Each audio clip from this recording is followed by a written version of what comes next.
So my title is Microaffirmations, Privilege, and a Duty to Redistribute. Okay. And it's working. So I just wanted to get a check on where everyone in the room is with this kind of topic. So who's heard, first of all, of microaggressions? Okay. Most of you.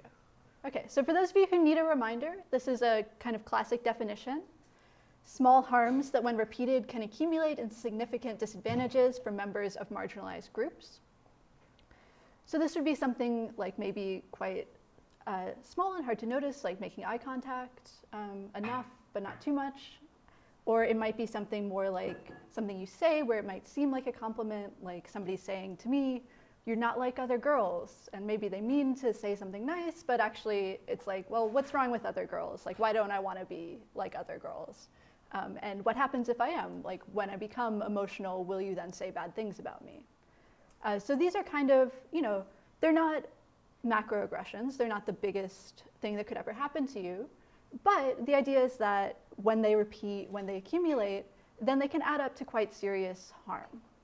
So I'm not going to spend much time in this talk explaining how that works, because that's already been written a lot about how it might lead to something like depression if you get enough of these messages that you're not worthy. It might even lead to something like you switch careers if people don't believe you can be a philosopher, or even something like physical health problems of the stress and the tension of constantly dealing with these kind of small but over time significant attacks. But the reason I won't talk much about them is because other people already have. So they were coined by Chester Pierce in 1970, and then people didn't talk about them very much, but then in 2010, or a little bit before then, Daryl Wing Su came out with a book, and then everybody started talking about them. You started to hear about them in academia, you started to hear about them in the newspaper. I did a little bit of research, 25,000 articles on Google Scholars, those are academic articles, and 1.5 million results on Google. So people are talking about these. If you want to hear more about these, you can find out. But today, I want to focus more on something you might not have heard of as much before. So again, poll of the room. Who's heard of microaffirmations before reading the title of my talk? Far fewer. So you're not alone. These are not things people are talking about as much. You can see there's only 400 articles on Google Scholar, of which most of them have been written in the past year or two. Like 100 times less results on Google. But to give you just a working definition, these are small benefits that when repeated can accumulate into significant advantages for members of marginalized groups. So you can see they're thought to be sort of exactly parallel to microaggressions. Microaggressions are harms, microaffirmations are benefits. And this might, to give you an example, be something like if you were to ask a question at a talk, and someone comes up after you to say, "Oh, that was a really thoughtful question. It was a good question, well done." So that's a small thing, but it might be significant if you're a member of a marginalized group, if maybe you suffer from imposter syndrome, and especially if your question was dismissed by the speaker or badly answered, then to hear from someone that they appreciated your question, they were paying attention, they thought that you were doing a good job, that can really give you a little boost of confidence.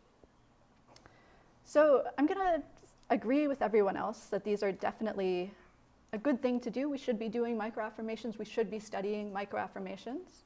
And I'm glad it's starting to be studied more. I said there's been that upswing in the past year after sort of not being talked about very much since being coined in 1970 by Mary Rowe and slightly popularized by Stephen Young. We're now finally starting to talk about them, and that's great. But even though this is still a comparatively nascent literature, there's still not very much being written, I think what there is being written has kind of gone astray, and that we need to correct the course and move away from this beginning of a consensus and talk about them a different way. So I'm going to challenge this definition that's up here and give you my own definition that I think is better. But first, just a plan for the talk so you know where we're going. I'll start out by pointing out problems with the nascent consensus on microaffirmations. Then I'll propose my own account, which I'll call the redistributive account of microaffirmations. And then after that, I will do something that's maybe a bit more contentious and defend a leveling down account of microaggressions. We'll talk about why that might be more contentious. And then finally, I'll highlight the need for further research on the relationship between microaggressions and microaffirmations. We haven't really talked much about how these two actually fit together and whether they might overlap. So those are some questions for future research, but I'll just start out by talking about this consensus view. So I already showed you these definitions. These are other people's definitions. They're not the ones I'm going to go with.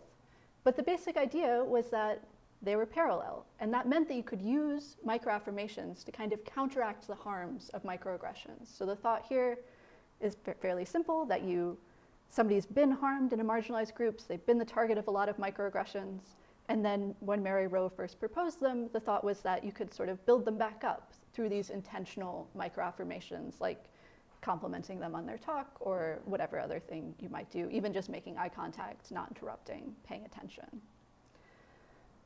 So, and she also hoped that by developing the habit of doing these microaffirmations, that then we would do fewer microaggressions. So if you're like intentionally trying to help someone, then you probably won't, the thought was, also say terrible things to them. So she hoped that you could kind of not only improve your habits by doing more microaffirmations, but that would also further improve your habits. An extra bonus, you do fewer microaggressions.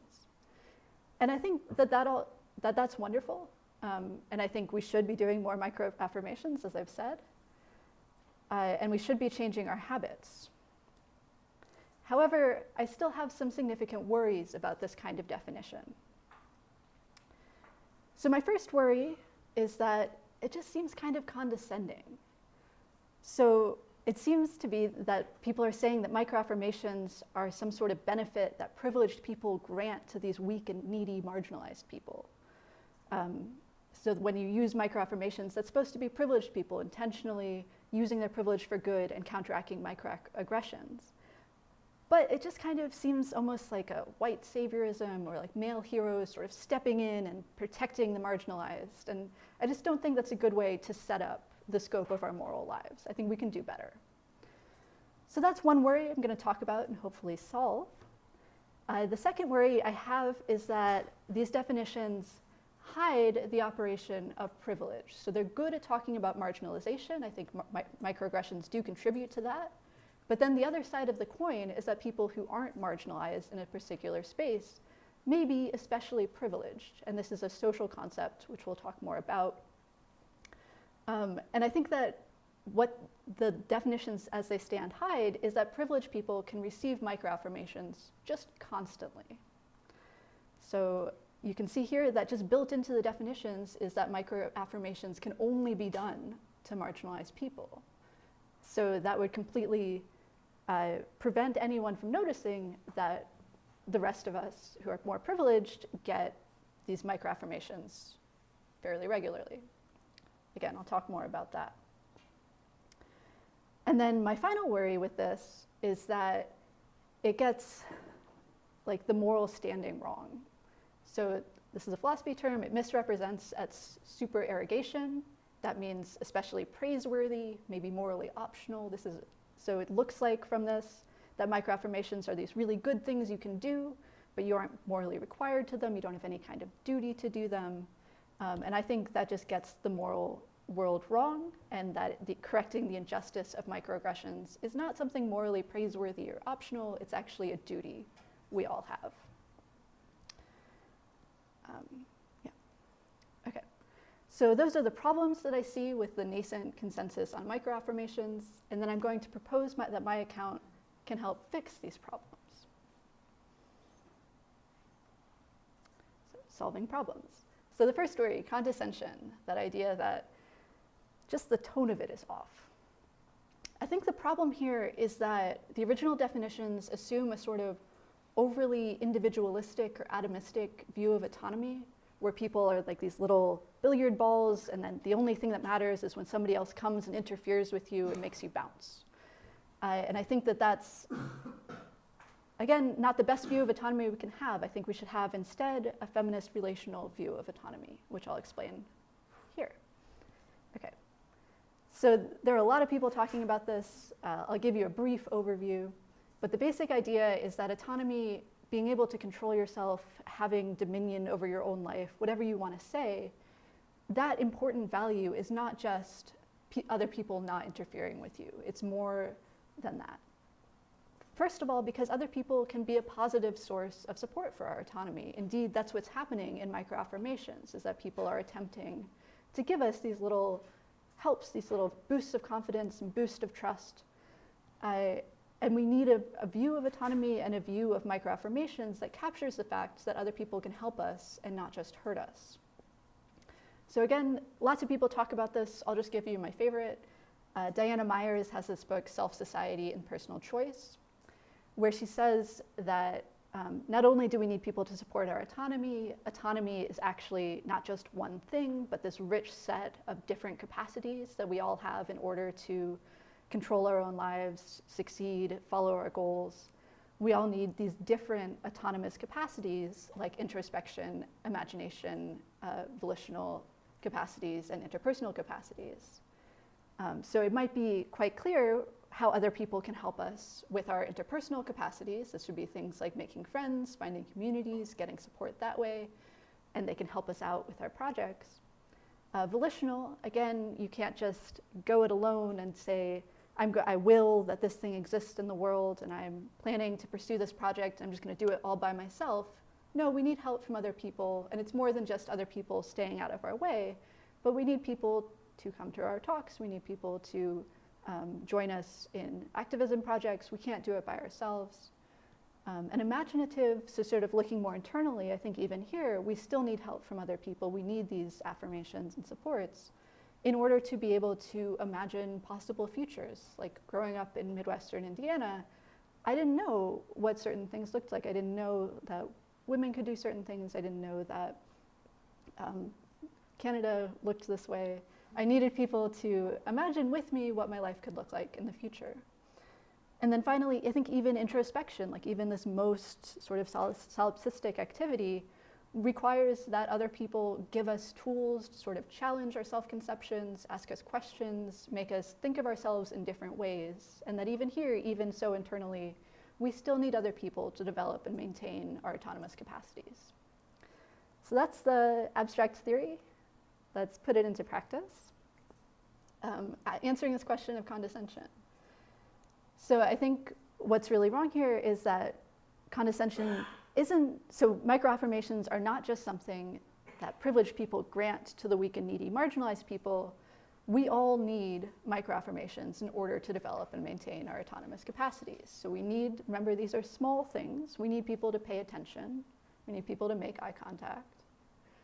We need people to offer us empathy, especially as we're imagining our possible futures. Give us the benefit of the doubt, assume ultimately that we make sense, that what I'm saying is coming across to you.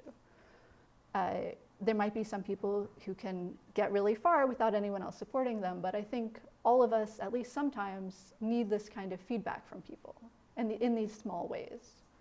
So what the consensus view gets wrong is in seeing microaffirmations as just going one direction, they miss out on the fact that everyone needs them. They're not something special we give to marginalized people, we all also receive them.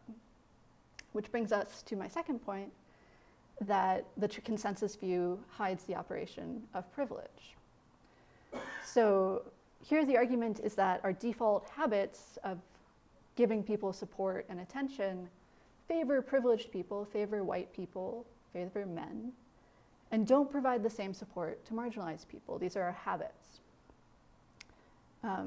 So just to give you one example, there were several of the psych studies I read, psychology studies about microaffirmations were about gender affirmation in the case of trans and non-binary people, and how it was just so wonderful that people's families and people's partners could affirm the gender identities of these marginalized gender groups. And that's true, but also we need to think about how often cis people, like myself, have our gender affirmed. So it's just constant. So like just imagine going to a frat party, say, and keep track of the number of times somebody says bro, or man, or dude. And they're constantly saying, oh, I see the performance you're giving out, I see the way you want to be seen, and I affirm that, I agree with you that you are a man. And women, this gets more complicated, because in addition to being cis, we're also then oppressed perhaps as on the basis of our gender in other ways. But I'm wearing a men's sweater right now, and no one is in doubt about my gender presentation. You all realize that I'm trying to be seen as a cis woman. I don't have to worry about it. That is just not on my radar. Okay.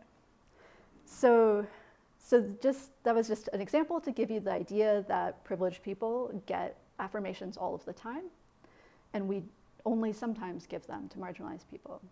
So everyone agrees, even the consensus view, that we have to do something to resist this default habit in order to make space for supporting marginalized people. The question is how to do that. And I think that most people are giving a bad answer about how to do that. So here it is. So an insufficient answer to this problem is that we could just be nice to everyone. I saw this in an article this morning. I'm not making this up. And I think that it's a bad answer for several reasons. First, our microaffirmation abilities like attention and trust and empathy are just finite resources. We don't have enough time, we don't have enough energy to do this for everyone all of the time. Maybe you do. I do not. So, and I think that this becomes particularly clear in adversarial situations, something like sexual harassment, where in this kind of he said, she said case, you don't get to, so it's important to resist our defaults because our default is to think about the man's career, be really concerned with his ambitions and state of mind. This is such a common tendency that Kate Mann in Down Girl has given it a name, empathy, our tendency to empathize with men and believe them. But in giving all of this support and what I would say microaffirmations to, and more macroaffirmations, to men in these sexual harassment cases, that just means that we tend not to think about the feelings or the future of the women or whoever is the victim of these situations. So this is the idea that to counteract our defaults of believing men too much, we have to believe men less so we can believe women more. And that doesn't mean that you believe women all of the time in every case. It just means that you try to change your habits, that you do it more often, you give them more of the benefit of the doubt, and give men less of the benefit of the doubt. Okay. So that was somewhat quick. I'm happy to talk more about it in Q&A. But I think basically the answer to the second problem, that the traditional view of microaggressions hides the operation of privilege, is that we need to end the special treatment of privileged by redistributing microaffirmations more equally. So this also does something to answer my condescension worry that it's not about giving something special to the marginalized, it's about taking away some unfair advantage from privileged people. Okay. So then my third problem that I think my view can solve is that the original consensus view misrepresents microaffirmations as something especially praiseworthy that really good people do, but not everyone has to do. And I think that this is the wrong way to look at our moral duties here, because if we don't take steps to overcome our habit of supporting privileged people, we will just continue to enact and perpetuate the impressive inequality that has been our default thus far. And I think that this is a duty that's also not just for privileged people, but for everyone.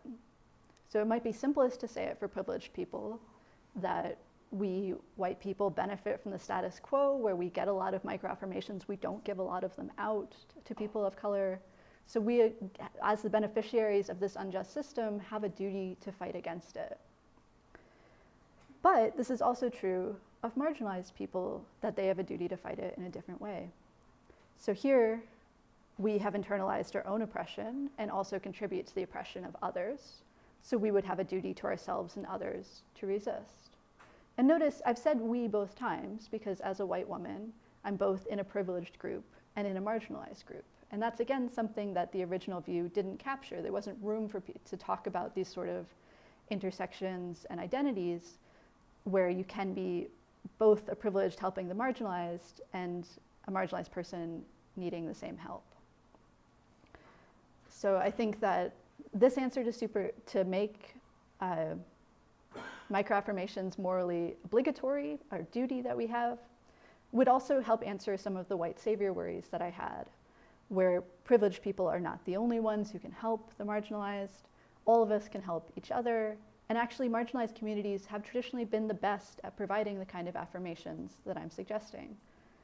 So you can get support for your projects from like Black communities or Black churches or Black families.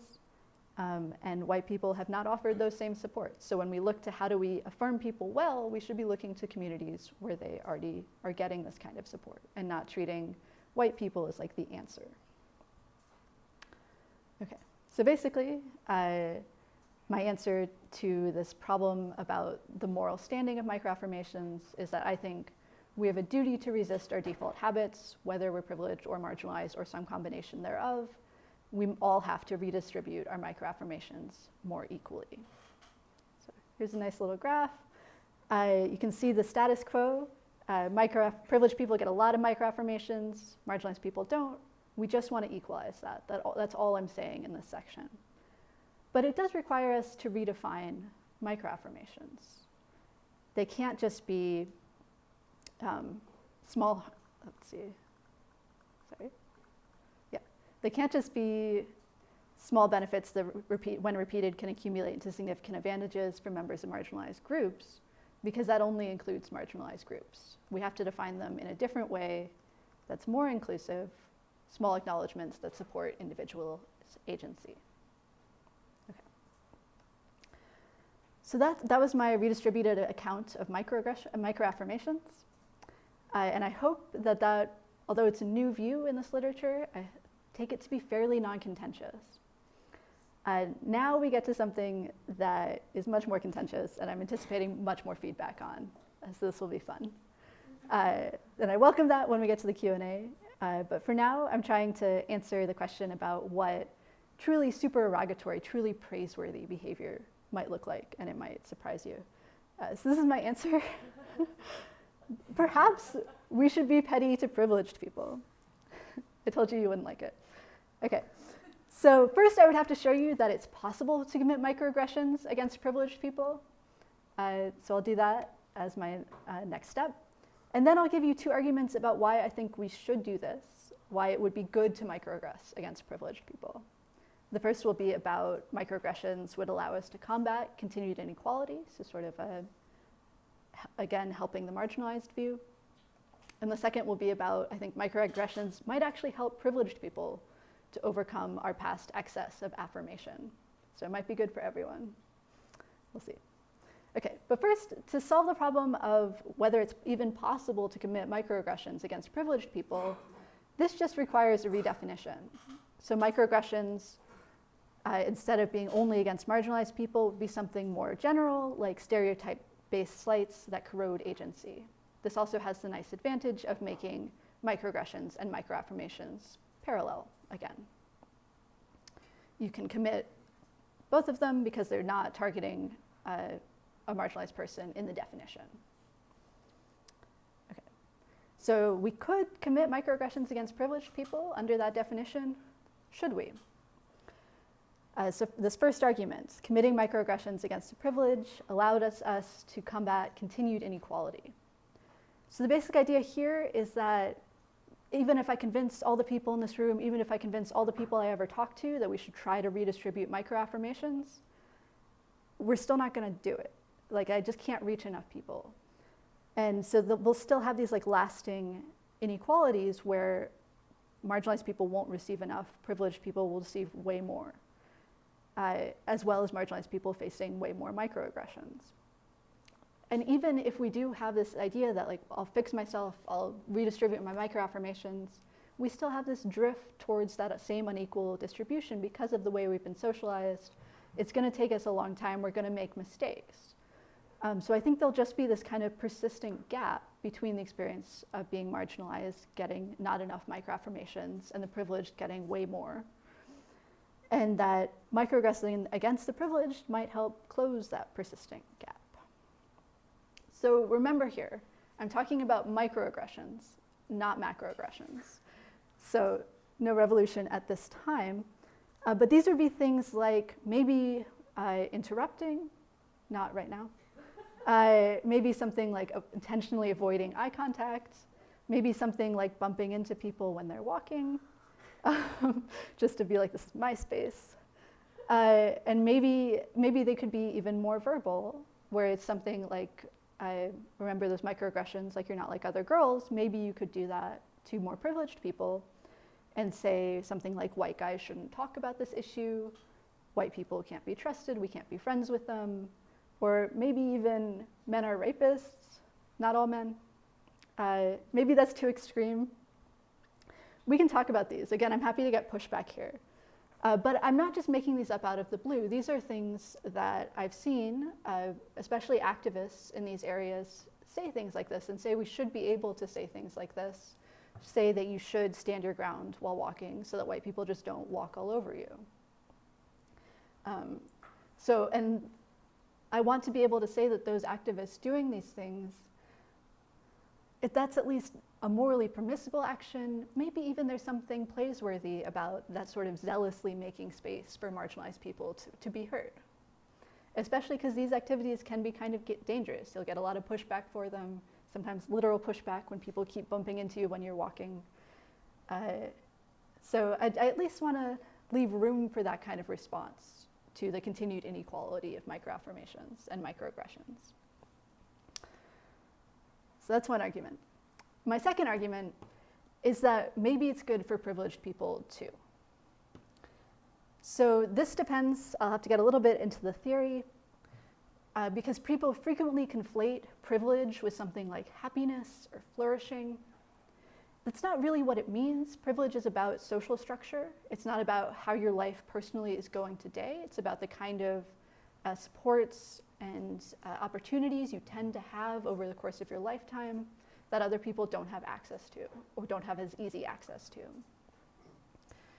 So here we're going to turn to critical race theory because they get even more into this, discussing what privilege does and how it works, because it's so far from just being happy that they actually show how privileged people can be harmed by privileged while simultaneously being benefited in other ways.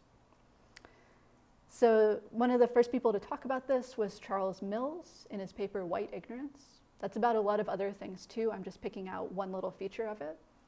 But his idea there was that white people are motivated and encouraged to remain ignorant of racism so that we can continue to view ourselves as innocent and good, that we're just kind of tempted down this path and not even knowing what we're doing. And that may not be, that's certainly not good for everyone else because we're then likely to keep being racist and not notice. But it also, Charles Mills sort of leaves space for the idea that it might not be good for us either. And Jose Medina, in his book, The Epistemology of Resistance, picks up on this idea. So Medina is more thinking about the kind of, he said, she said, adversarial situations, only about race instead of gender. He's thinking about situations where white people are believed and trusted instead of people of color. And it's because we're all so busy telling ourselves this story that I'm an individual, I'm a good person, white people are in general good and innocent. So Jose Medina thinks that receiving like too much affirmation, too much credibility, too much trust, too much benefit of the doubt might actually harm white people by maintaining our white ignorance, which would inhibit both accurate perception of the world, we wouldn't see racism when it happens, and also inhibit our empathy for people. We wouldn't understand why maybe it would be so bad to be microaggressed against. We wouldn't understand why living in a social structure like ours, where the institutions can be really crushing for people without privilege, you just wouldn't see what's happening and you wouldn't feel properly about it. Okay, so that's the theory, coming back to microaffirmations. So I think, like Jose Medina, that we can apply it to some, even these very small things as well. So an excess of microaffirmations might leave privileged people to develop a sort of protective coding that inhibits empathy. And I imagine microaggressions against privileged people might chip away at that protective coding and allow for empathy, for growth, for human connection and friendships, which would be good for white people too, and men. So thinking about these again, they're microaggressions. So if somebody were to interrupt, then that would, or like bump into someone when they're walking, these are ways to make people literally see you. Like there are ways to overcome those inhibited perceptions. And there are ways to make people notice what they're doing, what actions they're taking in the moment that maybe they don't even want to be taking, but just don't see. And again, I think the verbal ones might also be good here, that these sort of aggressive attacks of saying like, white guys shouldn't ever talk about sexual harassment, or white people can't be trusted, that like it's aggressive. It makes you sort of think about, why is somebody saying that? How could they say that to me? And that kind of response, it could go badly. It might make people just get defensive and shut down, but it could also go well, and it could make people think about themselves as not just one individual, but part of a group of people who are acting in certain ways. It could make people question, oh, did I do something to deserve that? Have I talked about an issue where I wasn't really an expert?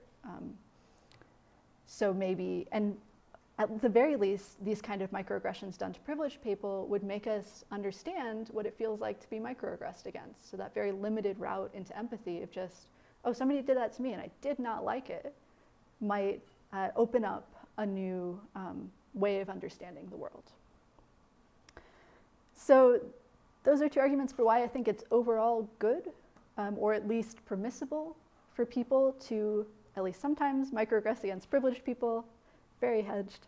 But I also wanted to point out that it can be really hard to do this well. So a worry about being petty to the privileged is that in intersectional contexts, it's very difficult to microaggress purely against the privileged identity. You risk microaggressing against the marginalized identity instead. So this is an example that I'm still working through. So if you have ideas about this, I'm very happy to hear them. But one phrase that's become increasingly popular lately is this idea of white tears. So this is when white women might call the police on a person of color who's just like napping, barbecuing, going to the pool, like these activities that do not need the police to be involved. And those are real cases. And people talk about this as a case of white tears because the white woman will be distraught and people will come help her. And I think that it's really good in a lot of ways to remind white women of our privilege and our power to oppress, that our tears, like people will come pay attention to them. And then we can use them to damage other people. But then I also have this worry that in only talking about white tears and in talking about white women in this way, in addition to the good things that it does, it also might be a microaggression of sort of reminding us of having our emotions dismissed and associated with hysteria, and that it might be doing something good, but also something that's not just punching up against power, but actually just putting us back in our place where you don't listen to our emotions and they're not seen. So I had this picture was suggested by the PowerPoint, but I like it because it's like, I don't know what to do with these. Like, I'm not sure. That, like, these just seem like really hard cases. And I think that there is a way to do them well, and I'm not sure yet what it is. So if you have thoughts, very happy to hear them. But they do take me kind of seamlessly into my very last part of the presentation, where we just need more research on these complex relationships between microaggressions and microaffirmations, where you might, okay. So here are two pitfalls I just want to talk about. There's this worry that even if we leave aside section 3 and we don't try to microaggress against privileged people, we might run into the same problems just when we're doing microaffirmations.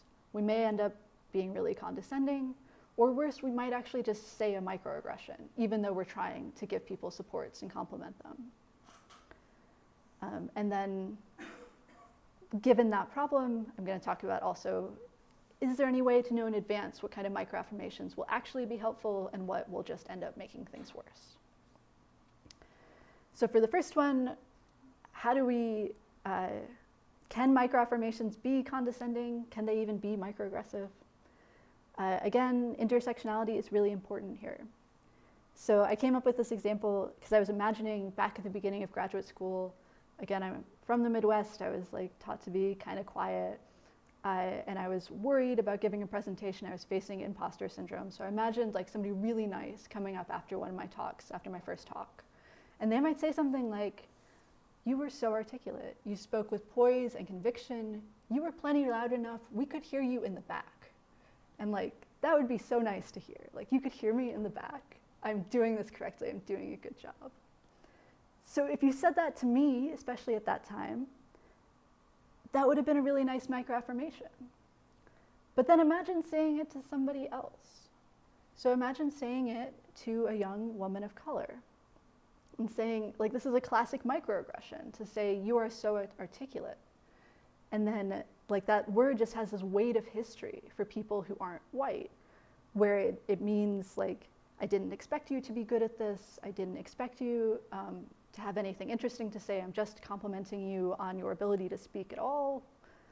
And then to add on, "You were plenty loud enough, we could hear you in the back," is just like, are you saying I'm angry? Are you saying that like I was yelling? Like, it sort of could throw somebody else into a spiral of sort of like, why would you say that to me? That's not helping. And it's actually, this would be said to somebody else who's not me, would be an example of a microaggression. And I really wonder about this kind of example because it just seems possible that maybe even in the case of someone else, there's still something affirming about it. Like, especially that line, like poise and conviction, like those are good. And being articulate is good. And being able to be heard is good.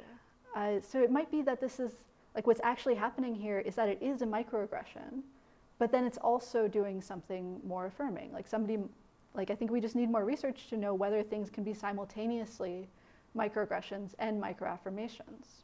I don't know. And I also wonder if this could help explain like why we see disagreement among members of marginalized groups when they're surveyed.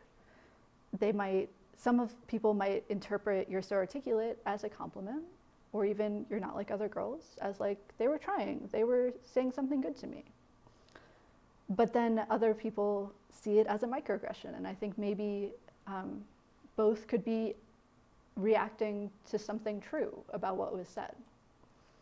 So we just need more research. We need psychologists to get on this task, to start talking about microaffirmations in the right way, where we can start talking about this complex overlap, where you could do both at once and maybe do way more of one than the other, but we just need to be more complex in how we're dealing with these issues.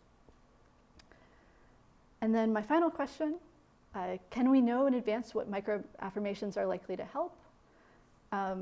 And I think here, in addition to the academic research, we just need to each do our own research. So homework for the talk.